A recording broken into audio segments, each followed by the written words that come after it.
గుండె నిండా గుడిగంటలు సీరియల్ ఈ రోజు ఎపిసోడ్లో కీలక పరిణామాలు చోటు చేసుకున్నాయి. షాప్లో రోహిణి వల్ల కస్టమర్లు వస్తారని మణికంఠ చెప్పడంతో మనోజ్ కోపంతో రగిలిపోతాడు.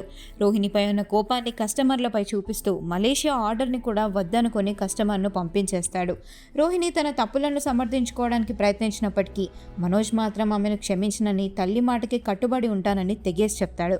మరోవైపు అరుణ్తో సుమతి గుడిలో కలవాలని ప్లాన్ చేస్తుంది. అరుణ్ను తన అక్కకు పరిచయం చేస్తానని సుమతి చెప్తుంది. ఇక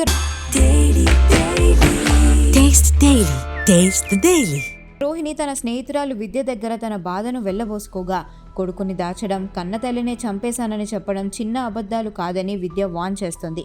అయినా రోహిణి తగ్గకుండా డబ్బును ఆశగా చూపే మనోజ్ను, అత్తయ్య ప్రభావతిని మళ్ళీ తన గుప్పెట్లో పెట్టుకుంటానని ప్రామిస్ చేస్తుంది.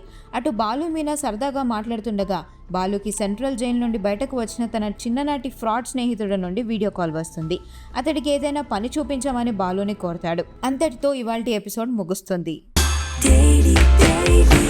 Taste the Daily.